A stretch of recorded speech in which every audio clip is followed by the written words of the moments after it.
নিয়ামতপুরে ক্ষুদ্র নৃগোষ্ঠী সম্প্রদায়ের মাঝে বাড়ন্ত হাঁস বিতরণ। মোহাম্মদ রুহুল আমিন শেখের তথ্যচিত্রে বিস্তারিত।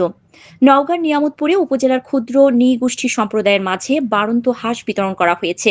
মঙ্গলবার 25শে ফেব্রুয়ারি সকাল 10টায় উপজেলা পরিষদ ল্যাবরেটরি স্কুল চত্বরে উপজেলা প্রাণী সম্পদ ও ভেটেরিনারি কর্মকর্তার কার্যালয়ের আয়োজনে সমতল ভূমিতে বসবাসরত অনগ্রসর ক্ষুদ্র নৃগোষ্ঠীর আর্থসামাজিক ও জীবনমান উন্নয়নের লক্ষ্যে সমন্বিত প্রাণী সম্পদ উন্নয়ন প্রকল্পের আওতায় 100 জনের মাঝে প্রত্যেককে 20টি হাঁস, হাঁসের ঘর ও খাদ্য বিতরণ করা হয়।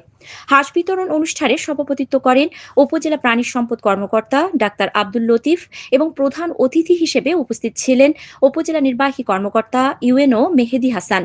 এছাড়াও উপস্থিত ছিলেন উপজেলা সহকারী কমিশনার ভূমি রেজাউল করিম, নিয়ামতপুর থানা ভারপ্রাপ্ত কর্মকর্তা হাবিবুর রহমান, উপজেলা কৃষি কর্মকর্তা কামরুল হাসান, যুব উন্নয়ন কর্মকর্তা কামরুজ্জামান, মৎস্য অফিসার শরীফ উদ্দিন সহ উপকারভোগী সাংবাদিকবৃন্দ প্রমুখ। আপনারা যে উপকরণগুলো পাচ্ছেন, এই উপকরণগুলো আপনাদেরই উপকরণ, আপনাদেরই এটা সরকারি, মানে আপনারই সরকারের অংশ।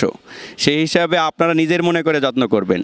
টিকা দেওয়া, ওষুধ খাওয়ানো, খাদ্য খাওয়ানো, কিভাবে ভালো হবে, কিভাবে ডিম দিবে, বাচ্চা দিবে, এইটা নিজের মনে করে করবেন। এটা যে ফ্রি পাইছেন, এটা ফ্রি না, এটা তো আপনার টাকাই এটা কেনা। সরকার আপনাকে দিয়েছে এই জন্য যে আপনার একটু উন্নতি হোক।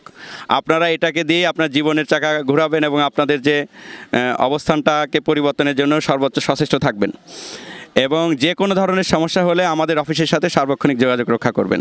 আপনারা নিয়ামতপুর উপজেলায় বসবাসরত, সমতল ভূমিতে বসবাসরত ক্ষুদ্র নৃগোষ্ঠী সম্প্রদায়ের ব্যক্তিবর্গ, আপনারা এই রাষ্ট্রের সম্মানিত নাগরিক।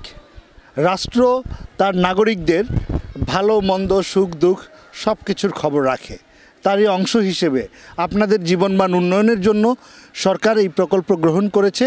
এই প্রকল্প থেকে আপনারা উপকারভোগী হিসেবে এই সুবিধাগুলো পাচ্ছেন। আপনাদেরকে জীবনমান উন্নয়নের জন্য কিন্তু এই ব্যবস্থাটা গ্রহণ করা হয়েছে।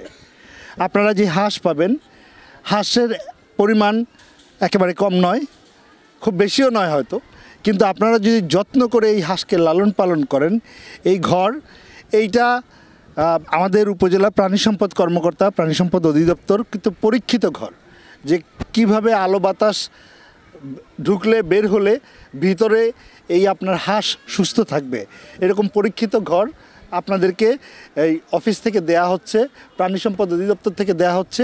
এই ঘরে আপনারা হাঁস পালন করলে সেই হাঁসও সুস্থ থাকবে।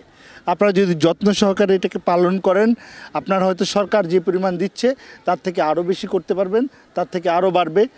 আমরা এটাই চাই, যেন আপনি এই দারিদ্র্যের দুষ্টচক্র থেকে বের হয়ে আসতে পারেন। সরকার এইটাই চায়।